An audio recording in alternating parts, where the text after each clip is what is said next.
We're very excited to welcome Aaron Chatterley and Lulu Jopp from Indu. So please welcome. We'll start with Lulu. Hello, Lulu. Welcome today.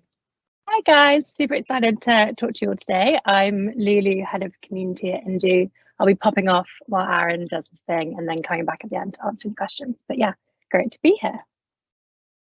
And Aaron, thank you for joining us. Hi, I am Aaron Chatterley. I am the co-founder of a company called Feelunique and now work with Lulu and the rest of the team on Indu. Yeah, we're very excited. I'll hand straight over to you for your presentation. Looking forward to it. Okay, so welcome everyone. Firstly, thanks ever so much for taking the time to join us and to listen to what we've got to say.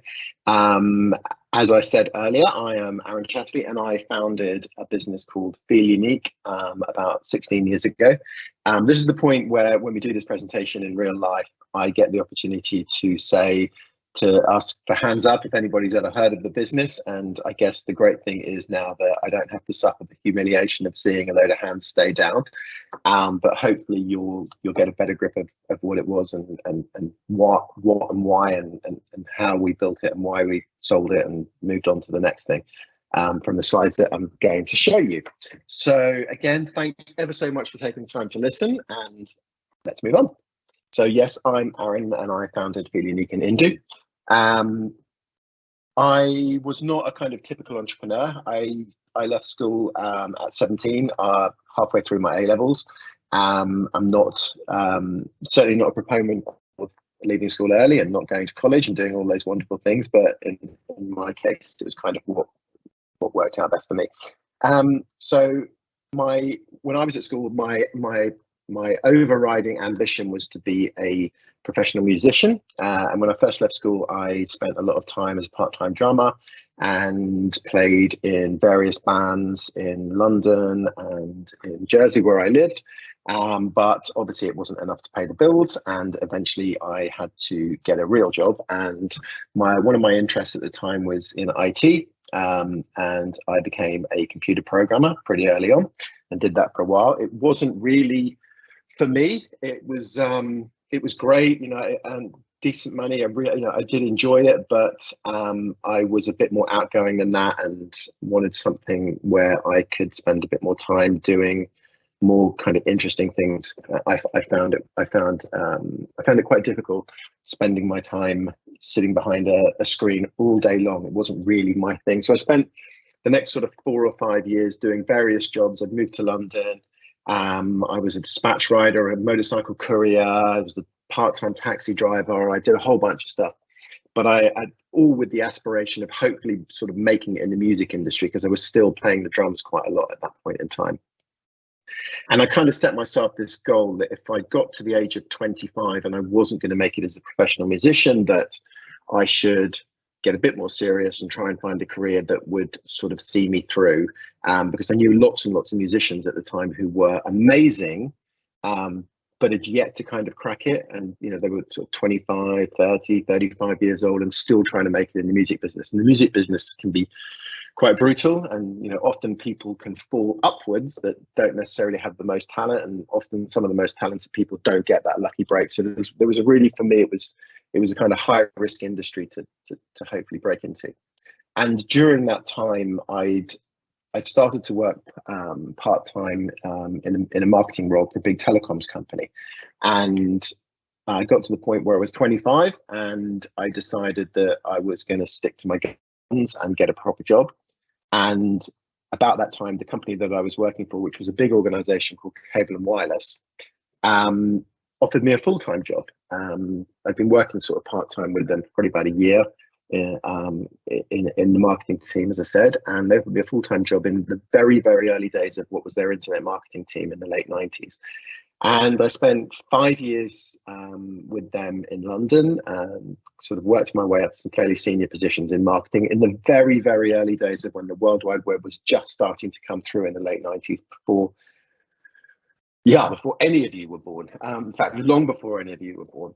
And in 1995, I went to work in the Caribbean for a year, and I spent a year working in setting up an internet service provider for this company, Cable and Wireless, which was a big sort of global telecoms provider back in the 90s. And I really got to sort of learn a lot about very, very early stages of the World Wide Web and, you know, building websites for big companies. And when I came back to the UK after my year there, I spotted an opportunity in building websites for other companies, because a lot of the companies that I was working with from the telecom side of it, from the sort of internet provision perspective, found it really, really hard to find companies to actually build them websites. This is in sort of in the super early days when Amazon, I think, had been going for like maybe a year or two. There was very few companies out there that were actually able to build websites for big corporates. So unusually for me, because I wasn't really a kind of typical entrepreneur, I thought, well, if I could get the right people together, perhaps there's an opportunity to set up a company and actually start building websites. And at the time, it was kind of high risk because a lot of companies still didn't even realize that they wanted or needed a website, and a lot of them took a lot of persuading. But the reality was that the kind of traditional way of marketing your business through printed brochures was declining, and more people were sort of seeing the power of the internet and as a marketing tool. So I took a leap of faith and I left a super well-paid job and started my own web design company in 1996, and still makes me feel and sound ancient, but that's when we did it. And we spent 3 years kind of building up this little business. I think by June of 2000, we had 25 employees and we were turning over a couple of £1 million. And we sold the company to a big software company in June of 2000, who wanted to get more and more involved in internet technologies, as everybody did back then. You guys, it's obviously way before you were around, but in July of 2000, this thing happened called the dot-com bubble. And it was where all these massively inflated valuations of companies like lastminute.com and a whole bunch of boohoo.com and a whole bunch of boo.com and a whole bunch of other big internet companies, this kind of overvaluation of them just crashed, and the whole internet market just completely tanked. So we were lucky that we sold the company a month before this happened, and then were able to move on. Company, you know, still exists today, but under a different guise.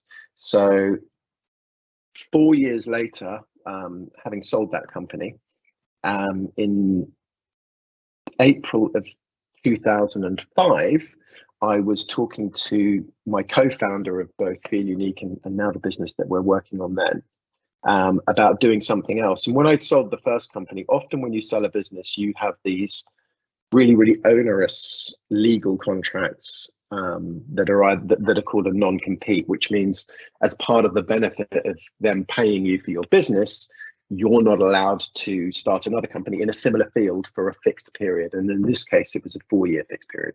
So I spent 4 years, having sold my first company, unable to start another company, but I was allowed to do certain things. So at the time, I was an internet expert for Sky Television. So I did various programs for them, and I did some consulting on other businesses. But in 2005, when my earnout came to an end, I was then in the position to be able to start a new company. And myself and my co-founder kind of spotted this opportunity very early on to sell beauty products on the internet. At the time, we were looking at setting up a company on the basis of there was some really exciting businesses on the internet that were absolutely smashing it in the very early days, that had found a vertical market that was kind of untapped. And an example would be ASOS. You know, they were able to tap into kind of high street fashion. There were very few people doing it, and they were able to create a global brand. At the time, Amazon had done it really with books initially. So anybody who wanted a book in sort of early 2000s, you just went to Amazon, and they were kind of owning that online. Net-a-Porter did it with premium fashion. Play.com did it with DVDs and CDs, which obviously no longer relevant. But there was some really exciting businesses that were sort of creating global companies by finding these kind of vertical retail sectors and then really going after them. So when my earnout was coming to an end, I spoke to my co-founder Richard and said, "Look, you know, we should start a retail business, an e-commerce business, but we need to find an industry that is underserved. And we looked at lots and lots of different things. We looked at digital cameras, and thank goodness we didn't do that, because the iPhone came along and basically destroyed that whole industry. We looked at music, and thank God we didn't do that, because Apple Music came along and, you know, owned that, as did Spotify. But we hit upon beauty, and at the time, the beauty industry was really underserved online. There were very, very few players selling beauty products online. And the ones that were there weren't really doing it very well. And the big brands like Chanel and Yves Saint Laurent and L'Oreal and all of these huge brands were only just starting to sell online themselves. So we thought, well, there's a potentially untapped beauty, an untapped industry. And in April of 2005, we launched a business which at the time was called Feelunique. And my slides are working, aren't they? Yes. So in April, we started the business, and in August, we kind of launched the company. Over the course of the next 15 years, we went on to become Europe's largest online beauty retailer, and we built the business based on the range of products that we sold. So we sold everything from really, really mass brands like Maybelline and L'Oreal, all the way through to the likes of Chanel and Dior. And the reason that we did that was because we knew that consumers, even the ones who bought the really, really expensive brands, would also buy the more mass brands. And we figured if we can offer more of a range, they're less likely to go elsewhere. So if we just focused on the premium brands, our consumers would still have to go to Boots or to Superdrug to buy, you know, the cheaper brands, and vice versa. So we built the business based on range. By 2022, when we pretty much sold the company, we had over 200 million visitors. We employed over 270 people in 8 locations in Jersey, and because obviously that's where we founded the company, in London, Guernsey. We had 7 stores at one point, 2 spas and 3 hair salons. And by that point, it was actually the end of 2021, we were turning over about 120 million pounds per year. We had 6 million registered customers. So it was a really, really substantial business that we built from pretty much from nothing. You know, when we launched it, myself and Richard put £35,000 in each. We never raised any money. We never went out to the market and, you know, did a, you know, Series A and a Series B and a Series C round. You know, this was a pretty standard kind of commercial company that, you know, operated very, very early on, from the point where if we want to create a real business, we have to make money. And that was the focus from day one. So we kind of knew this £70,000 would take us to a certain point. And at that point, if we weren't making a profit, we were in big trouble, rather than if we weren't making a profit, we can then go out and raise more money. And, you know, that was 17 years ago now. And, you know, the funding environment is very different. It's a lot more easy to raise money. And if we were starting the business now, we may well have gone down that kind of, you know, funding route. The downside, obviously, is that when you raise money to, you know, when you raise investment for your business, you have to give away equity. You know, people give you money in exchange for shares. So we were in the fortunate position that we didn't need to raise money, because it was a fairly simple business model. We bought something, we put it on the shelf, and we sell it, and we take a cut. You know, it's just simple retail. And then in September of 2021, we sold the company to LVMH, which is the Louis Vuitton, you know, global conglomerate that owns Sephora. And so Sephora bought Feelunique in 2021. And actually, a year ago today, they opened their first store in Westfield. They rebranded Feelunique to Sephora UK. So what is currently Sephora UK was our original business, Feelunique. And now, obviously, you know, the reason that they bought it is because Sephora is a massive global beauty retailer. In fact, probably the biggest global beauty retailer now. But they never really had a presence in the UK. So they were able to buy Feelunique, existing customers, existing brand relationships, and simply rebadge it as Sephora. And now they have a, you know, really, really substantial presence in the UK. And over the next 2 or 3 years, we'll be rolling out another 20 odd stores across the country. So that was kind of the whole kind of background of the business that we built. And I guess the thing that's kind of interesting, I think, from a school's perspective, is that, you know, how did this happen? I was not your kind of typical entrepreneur, or was not born with a silver spoon in my mouth. I grew up single parent family. My father raised me from the age of 7. This was the flat that I grew up in Sydney, the top floor of that building.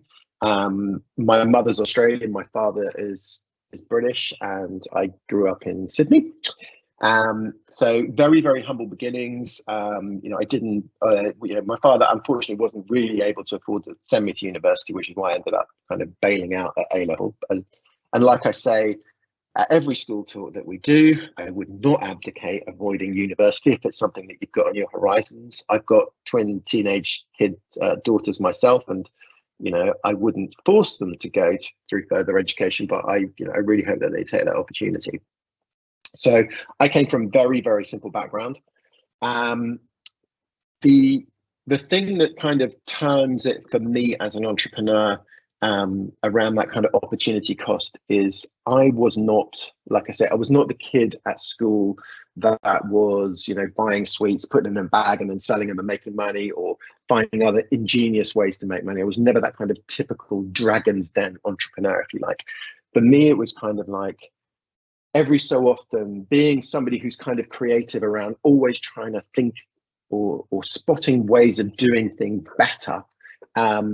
Sometimes they kind of lead on to kind of ideas that won't go away. And I think as often as an entrepreneur, and certainly in my case with the 3 businesses that I've really been involved in, it's been about having an idea, and then as you often, when you first get an idea for a company or for a business or for whatever, the first moments of that are, you know, this is the best thing that ever happened. This is the greatest idea that ever happened. But what often will happen is that as you think about it over the course of the next few hours or days or weeks, sometimes it tracks down. So you'll think, you know, this is like the most amazing idea. But then the more you do your research, you find that actually there's more competition than we thought, or the cost of goods is going to be higher than we thought, or, you know, there's just so many barriers to entry that eventually the idea tracks down to the point where you've forgotten it ever happened. And I've probably got dozens of ideas in the idea graveyard that at the time were going to solve the world's problems. But every so often an idea comes along where you think this is great. And then what happens is the more that you do your research, it starts to validate the idea and support the idea. And certainly in the case of Feelunique, we were trying to come up with an idea, trying to come up with things that we could do. And the idea came along to start a beauty company. And at the time we thought this is great. But then, you know, the more we talked about it and thought about it, the more we realized that actually there wasn't that much competition. The ones that were doing it weren't great. The market was growing at this point. You know, we did a lot of research, and these ideas get to the point where you go, this is so good, we just have to do it. And that was certainly the case with Feelunique, and it was certainly the case with SP New Media, which was my previous company. And so far, well, it is certainly the case with Indu, which is the business that we're building at the moment. So for me, it was more about the light bulb moment than being the entrepreneur that's out there trying to find an idea. There you go, a little light bulb.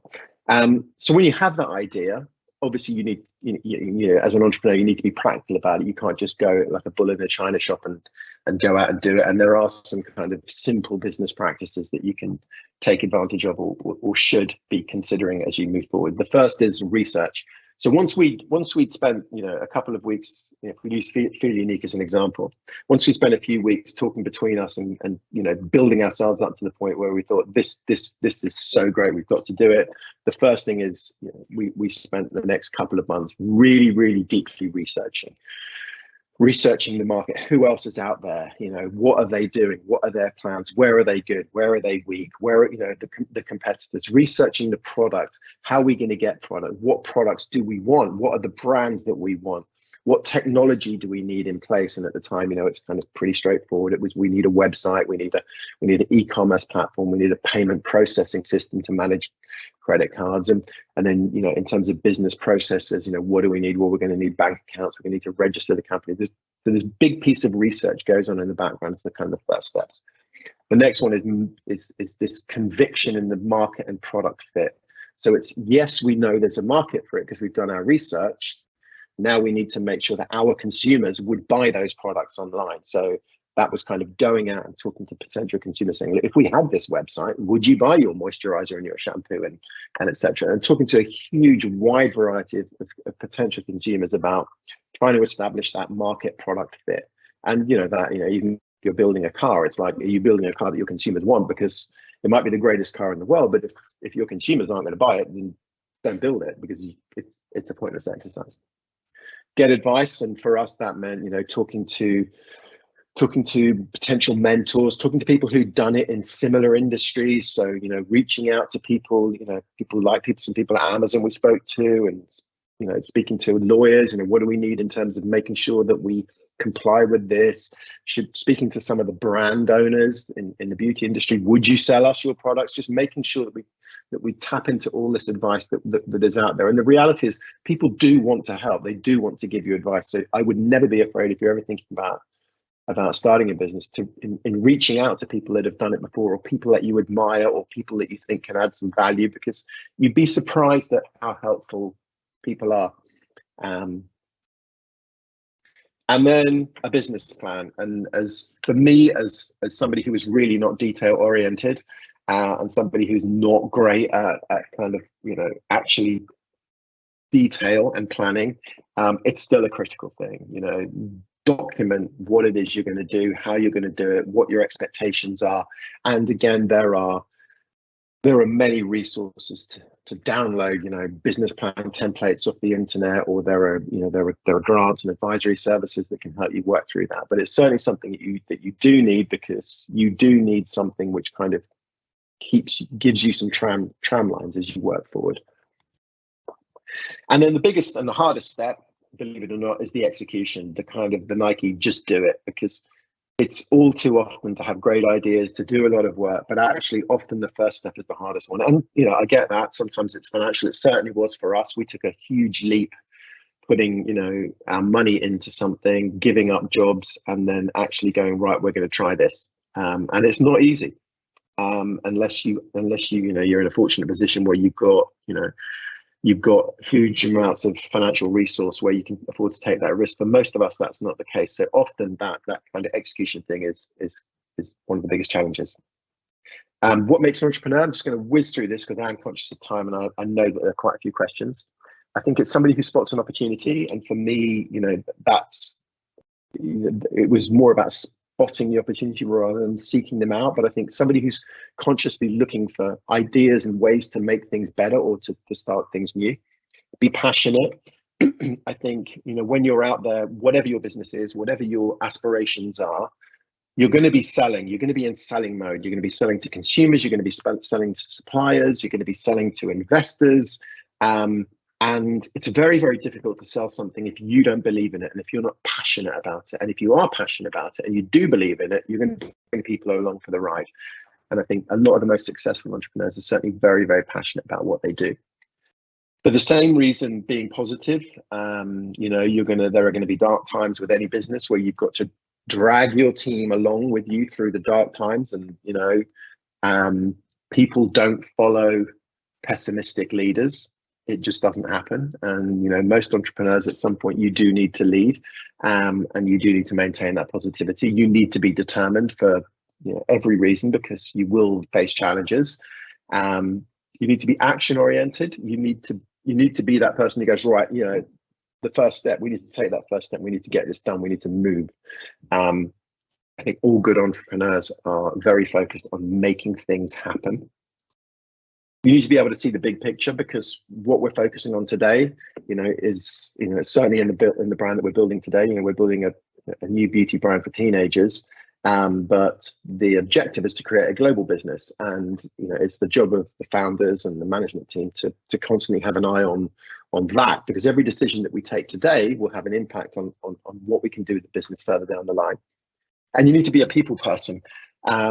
Again, going back to my earlier point, people buy from people, and whether you are selling to your staff when you're recruiting people, whether you're selling to suppliers, whether you're selling to your consumers, people buy from and want to work with people that they like. And if you walk out of a meeting with somebody kind of giving you what they want, but or you get what you want, but they don't like you, you're always going to be on the back foot. So I think it's always important when you're in any kind of business environment to have in the back of your mind, you know, you need these people to like you, you know, because it's going to make your life an awful lot easier further down the line.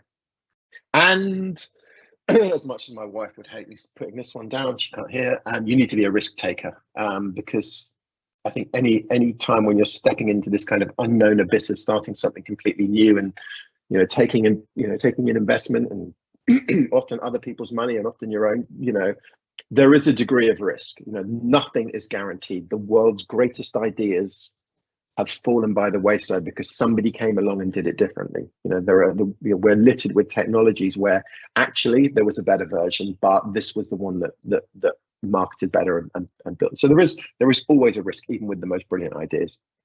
And don't be afraid of failure. You know, we've had plenty of failure along the way. You learn from it.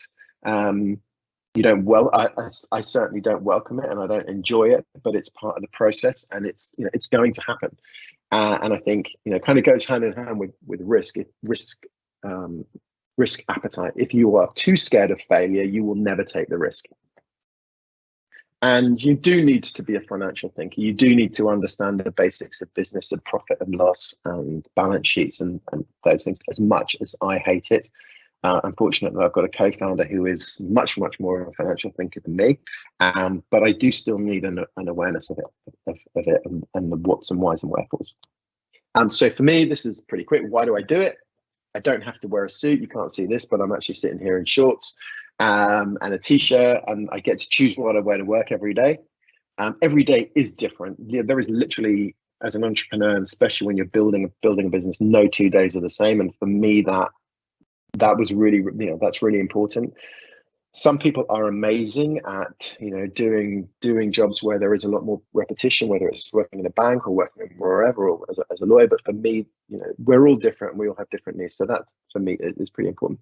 I get to choose who I work with. I think this is one of the most important things as an entrepreneur, because you're involved in a lot of the recruitment process and you've got to spend sort of 8-9 hours a day with people. It's great that you get to choose who you work with, because, you know, nobody wants to hang around with people that they don't really like or don't really get on with. And this is such an honor to be able to choose the people that we work with and get to hang out with. You control your own destiny, which is kind of self-explanatory. It is incredibly exciting. There are ups and downs, amazing highs, horrible lows, but overall, I think when you are the kind of person that wants to run your own company, it's a given. You've got to accept it, but it's great. I do love my job. Otherwise I wouldn't do it. I'm, you know, fortunately, having been in a position where we built a really successful company and we're able to solve it, we're able to sell it. The freedom is probably the biggest prize of being an entrepreneur. The freedom of choosing what you do is the biggest prize, better than any cars or houses or any amount of money. It's being in a position where you get to choose what you do every day. And I think that's probably, you know, whether you are running a news agent and you absolutely love it, or a hairdresser's, you know, once you get to the point where you choose what you do every day, that is the greatest prize, I think, of being an entrepreneur. And the real rewards can be fantastic, not just financial, but as I say, freedom, you know, choice, all those things. And there you go, choice. I'm obsessed with choice. 5 top tips, which I will whiz through because I don't want to take too much more time. Only one thing really matters as a business, and it's the product market fit. So, i.e., know your market and know your product, and, you know, make sure that your product is what people want. Outsmart yourself. This was not difficult for me. Finding people who are better than you and putting them in jobs and giving them, you know, the confidence and, you know, the freedom to go out and do their jobs. But you will always need to employ people that are better than you. Don't be greedy. As you grow your business, it's better to own 50% of something than 100% of nothing, which I think is kind of pretty self-explanatory. I guess in my case, it was, you know, bringing in a co-founder. You know, between us, he had skills that I didn't. We own 50% of the company each, but obviously, you know, financially it would be better to own 100%. But I think with me on my own, the business would have failed. So, you know, better to own 50% of something than 100% of nothing. Don't give up. Don't give up easily, because sometimes you do need to walk away. And I think when you know something is going to fail, you need to fail quickly and get out and move on. But this is a great thing by Thomas Edison. I'm sure I hope all of you know who, or some of you will know who he is. Many of life's failures, people who did not realize how close they were to succeeding when they gave up. I think it's, you do need to persevere and focus. But for us, I think the analogy is with Feelunique, we had the opportunity to do loads and loads of other things, not just beauty. We could have done jewelry, we could have done fashion, but we decided we wanted to own beauty before we did anything else. And we were obsessed from day one with owning the beauty market and becoming the Amazon of beauty. And that was our absolute focus. And with Indu, our focus is very, very precisely teenage skincare and makeup. And that's all we will do. And that's all we're focusing on. And I think that kind of, that's what drives a lot of businesses and drives a lot of purposes and gets things done. So what's next? So that's basically the story of, why we built Feelunique, what it was, what it means for me as an entrepreneur, what I think young entrepreneurs should be thinking about. So the next thing for us now that we've done that is, I had this crazy idea 2 years ago because I've got teenage daughters, and kind of, again, this kind of thing where you spot something that's not being done particularly well. And being in the beauty industry, I was always kind of, as a retailer, always challenged by all retailers want to recruit teenagers because they are your next consumer. But there's this frustration that actually there wasn't a huge amount to offer teens in skincare and beauty that was specifically made for and designed for them. So that's why we decided to start Indu, which actually we're literally just launching as we speak. So on that's kind of the background. That's me. I will, as Indu is kind of builds, what we're now focusing on is building out this kind of committee, because the business has been kind of it's being constructed and considered by teenagers, and as we build it further forward, teens are very, very much part of all the decision-making processes that we do, and we built and formulated the products and designed everything with this kind of group of teens. So on that, I will hand over to Lulu, and I will go on mute, and I'll see if there's some questions if we've got time, if I haven't taken too much time so far. Perfect. I assume you can hear me. Can you go on to the next slide, please?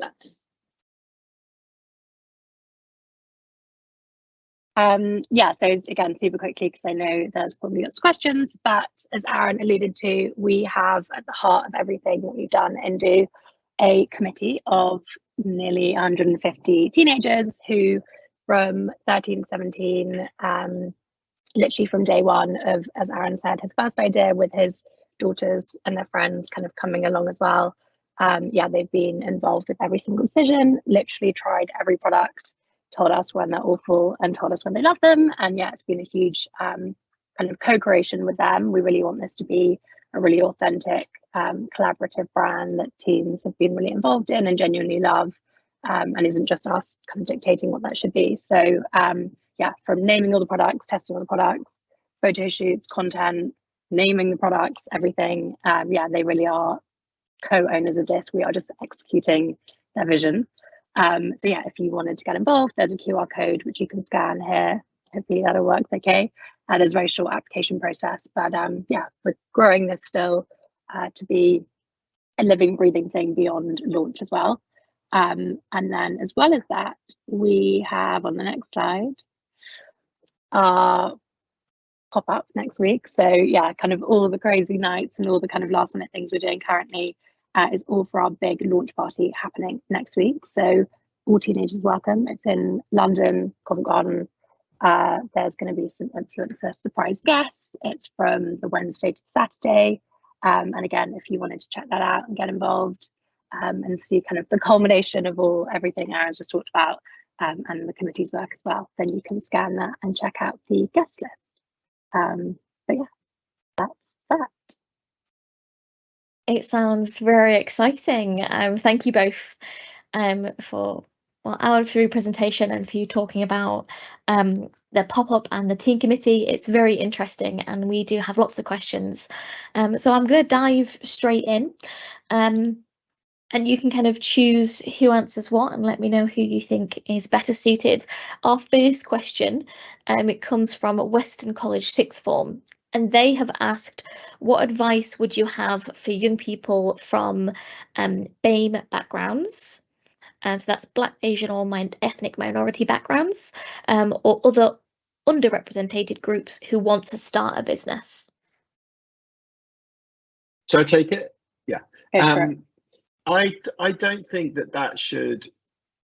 I almost don't think it should be a consideration, really. You know, you shouldn't be viewing it as any kind of barrier to starting a business.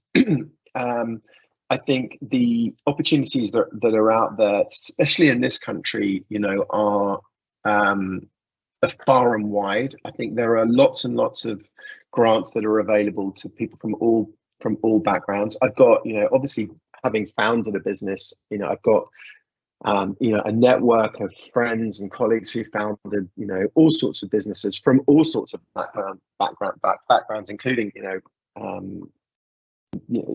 in fact, literally from every background.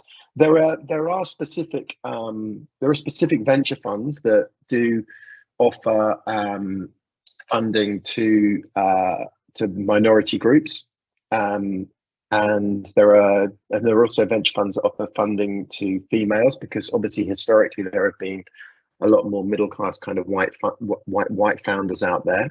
So there are lots of resources out there. You know, if it's about access to funding and resource and angel investor groups, I would encourage you to Google it, because, you know, they're definitely out there. But I wouldn't say, I would hope that you wouldn't see it as any kind of barrier. That would be, you know, as a founder, that would be really disappointing. And there are some great, some kind of great groups like Founders Forum and TechCrunch, and there's a whole bunch of resource out there. This next question is for you then, Aaron. It's been submitted today from Sarah. And Sarah has asked, so you and your partner who founded Feelunique, so of their 70k investment in Feelunique, how much of that was spent on stock to kickstart your business? Yeah, that's a great question, Sarah. Thank you. So we are talking about 16 years ago.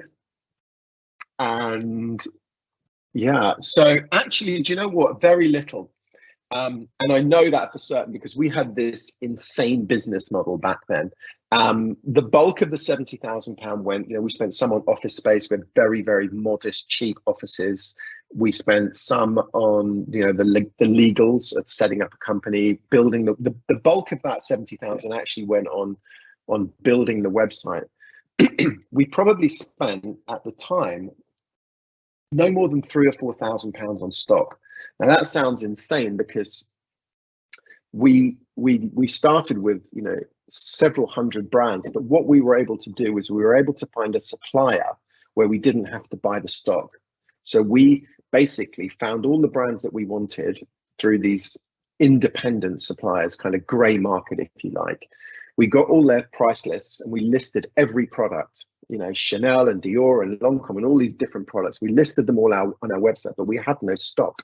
So what we would do is we would get an order during the day, and if we placed an order with our supplier that evening, they would overnight ship it to us. And then, so what we would do is if somebody ordered, you know, I don't know, a Chanel Rouge lipstick during the day, in the evening, we would phone our supplier up and we would order 2 of them. And then the next morning, two Chanel Rouge lipsticks would arrive. We put one in the box and send it to the customer. And then we put the other one on the shelf, because we figured, well, somebody likes it, so somebody else might like it. And if nothing else, that person might come back and buy the other one at some point in time. And we ended up, every time we placed an order, we'd order double, put one on the shelf, send them out. And actually, for the first probably 6 months, that's how we built the business. So we didn't actually have to outlay any stock, but we were very, very, very lucky at that point in time. Yeah, I guess things were different that long ago when this was all first kicking off. Our next question then comes in from King's School, and they have asked, what transferable skills do you think are most important for us young people to develop? Oh, Lulu, do you want to answer that one? Because you're a young person. Oh gosh, totally put on the spot. A good question. I think one of the things, obviously, having listened to Aaron do the talk a couple of times, which I think really stands out, is this kind of like thought of being someone that people likes and being someone that people can get on with. And there's obviously the importance, as Aaron said, of getting the qualifications and doing well in your exams. But I think, yeah, being someone that people want to spend time with and being like positive and yeah, kind of cooperative and interested and interesting, and being able to have those conversations with people that yeah can sometimes really trump any kind of exams sometimes. Those soft skills then. Can I add to that? Can I just add something to that? Yeah. That makes me so happy to hear Lulu say that, because as like a founder and as you know as part of a management team, it's so important that people, especially younger people, understand that it's not just about it's not just about the GCSE results, and they're all brilliant and they're all important and they're all metrics which we can benchmark people by when we're recruiting. But it's so important when you're going into interviews, when you're going for jobs, when you're going to get involved in things, that you come across as interested and personable and bring out your best side. Don't be afraid, because ultimately, the person that's sitting on the other side of the desk, they're going to be thinking not just about your results. They're going to be thinking about, is this person going to fit in culturally? Are they going to get on with the rest of my team? Are we going to have fun together? Because, I think, and also from your perspective, those are the organizations that you want to work with, the ones where they're culturally progressive, where it's, it's going to be fun to, I always say to my kids, look, whatever you do and wherever you decide to work, make sure it's somewhere where, you're going to enjoy it, because you're going to be spending a lot of time and a lot of years doing whatever you do. So it's just as important that you love the people, that you get on, and, nobody wants to work in a stressful environment. So to hear Lulu, like, actually stuff that I've said is resonating. It's like, it's so exciting. I listen to everything. Good. It's great to hear. So our next question then, and this one has been submitted to us today, and comes from Maturo College. They have asked, how do you decide what goes into your products? How do you decide the ingredients and the formulas? Shall I take that one? Go for it. You can jump in though if I get it wrong. So when I first had this idea, there was kind of two. We're talking about Indu now, because with Feelunique we had no control because we were just selling other people's stuff. But with Indu, when I first had this idea, there was two kind of clear objectives. One was spotting this opportunity in that there isn't really a lot of beauty brands out there specifically for teenagers, both in terms of like the products being formulated for teenagers, but also that are presented and marketed in a way that is appealing to teenagers, because the brands that most teens have to buy at the moment are aimed at a much older audience. So there was that kind of the market opportunity. There is clearly a space, and not every teenager is going to like our products, not every teenager is going to want our products, but there's a market there. The flip side of it was, I've got two 14-year-old girls, and they're currently having to buy products which aren't necessarily made for their skin, which aren't necessarily, containing ingredients which are beneficial to teen skin.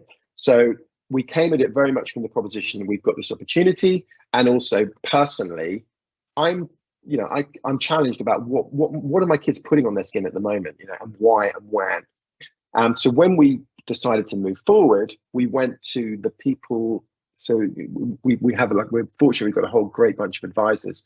Some of our advisors founded a brand called Elemis, which is a very, very high quality skincare brand. We went to the same formulator that formulated many of Elemis's products, with this very, very key objective of creating products specifically for teen skin, and products that were clean, vegan, effective, but designed for the teen for teen skin. And his thesis was that teen skin is as healthy as it's ever going to be. It's got the most collagen, it's got the most elasticity. It's actually a lot healthier than the 25, 30, 35-year-olds. But it is subject to hormonal and to environmental impacts, which can create breakout and et cetera, et cetera. So his thesis was very much, let's create products specifically to address those concerns for that age group. So for our skincare products, certainly, there would be no point a 25-year-old using it. It's not designed for their skin. And then with our makeup, it's much more about, colors and fashions and textures and smells that appeal to teens. And then the other thing that we had to take into account was ultimately we want to sell this product. So we needed to make sure that we were free from anything that was harmful, and that we worked with the big retailers like Sephora and Ulta and Boots to make sure that there was nothing that we were including that would hit any of their blacklists. So there was a whole bunch of stuff that kind of went into what goes in it and why and how. But I guess the overriding thing is all, again, with working with the team committee that Lulu was talking about to make sure that they liked it, that they liked the smells, they liked the textures, they liked the efficacy, they liked the effects. Good question, definitely.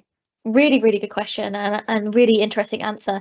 And I think this is a series as well, and we're going to look at all the different elements among the series. So it might be a good idea for people to keep out and see interested in what happens on our broadcast and in-person talks as well. Just to plug that we're doing more than just this one with you guys. Yeah, and that'll be a lot more interesting in terms of that, whoever asked that question, because obviously we can, we will bring in people who are, I'm not the product person. I've got a very holistic view in terms of like the strategic objectives of it, but the team that formulated and built and designed the product and the branding can talk a lot more about the what's and where's and why's of the ingredients and how it all comes together. So we have time just for one or two more questions. So if you have a question you would really like answered, please submit it now for your chance to get that across. So we'll go for this one or the next one from King's College that's asked, what issues did you face when starting up Indu? I think starting any business, there are a series of challenges that every business will have. Funding. We because we're going for this in a big way. Our intention is to create a global brand. This brand has required a substantial amount of funding to get this far. We're talking about close to £4 million already. We've raised to launch Indu, and that's around formulations. There's a whole lot of things that we've needed to invest in, and raising money at a time when the financial markets and were in turmoil. I'm sure you're all aware of interest rates going through the roof and access to funding. So access to funding has been really, really difficult. We were very, very lucky that we were able to get it done. But it was certainly, for me personally, the biggest headache, because it's my thing in terms of the organization. There are a whole bunch of other things that every business has to deal with, which is recruiting the right people, which is high risk.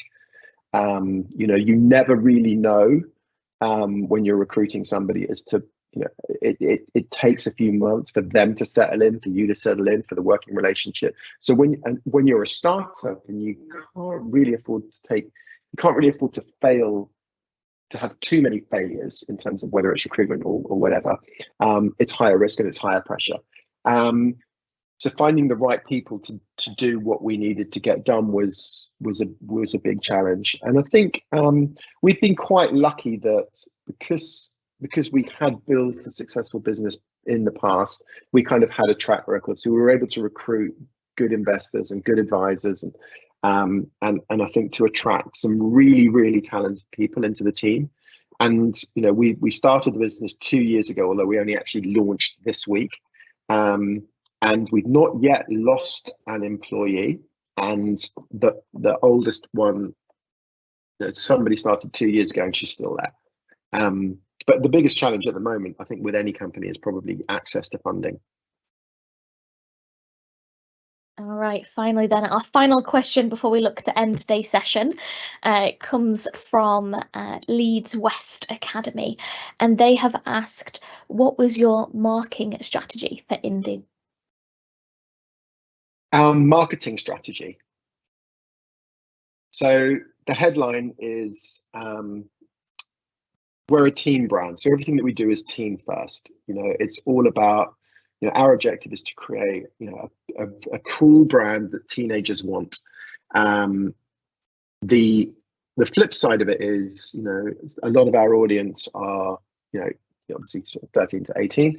So we have this dual opportunity of certainly as a parent, I'm not going to be comfortable with my kids buying anything that I don't believe is good quality, that is not exploitative, that is that is not overly priced. So we have this job of both marketing to the teenagers, but also marketing to the parents. Because with the best will in the world, a lot of teens are going to ask their parents, "What do you think about this?" before they spend the money. So we have a duty of care and a job to talk to parents and explain to them, why we're credible and why our products are great, and hopefully all of those things. So, but it's also a dual opportunity. We can market to the parents through traditional channels, through paid search, through Facebook, through Google advertising, through all the places that Feelunique would have traditionally marketed. The challenge, though, is that Feelunique traditionally marketed to an older audience, and the reality is you cannot reach teenagers through a lot of those channels. And Facebook, television advertising, magazines, all these places where adult eyeballs tend to land. So with teenagers, we've had to be much more community first, and much more community focused. Hence, bringing in Lulu to kind of manage that. But what we did was, from day one, when we had the first idea, we engaged a specialist company that we worked with 2,000 teenagers for 3 months in the UK and the US, and they had a huge amount of input into the brand identity, the colors, the logos, what products we were going to sell, what textures, what smells. And once we'd moved that forward and got this kind of base idea, we were then able to use that as the genesis for what became the Indu committee, which, as Lulu said, is now kind of 150 kids, which is also kind of like a core kind of ambassadorial team. They get products, they get, and by definition, when you give people cool things, they want to talk about it, and they will talk about it. We then have, more traditional things, like we have an influencer partnership where we're working with various teen influencers. We are doing, traditional paid search on Instagram and other channels. So it's a really kind of broad mix. Do you want to add anything to that, Lulu? Sorry, I was on mute. No, yeah, I think that's totally it. I guess the general thought process has been that we're going where teenagers are already spending time. So yeah, hopefully we're kind of reaching the right channels. Well, we are heading towards the end of our time now and don't really have time for any more questions. So before we go today, is there anything that you guys would like to say before we have to say goodbye? Us guys. Yep, you guys. Just like, if you're still listening, thank you from the bottom of my heart. Yeah, it's hopefully it was of some use and some interest. And as I said earlier, don't be afraid to reach out to advice, whether it's to me directly. I'm not difficult to find, or other entrepreneurs that could potentially offer you some access or some, because people do like to help. Don't be afraid.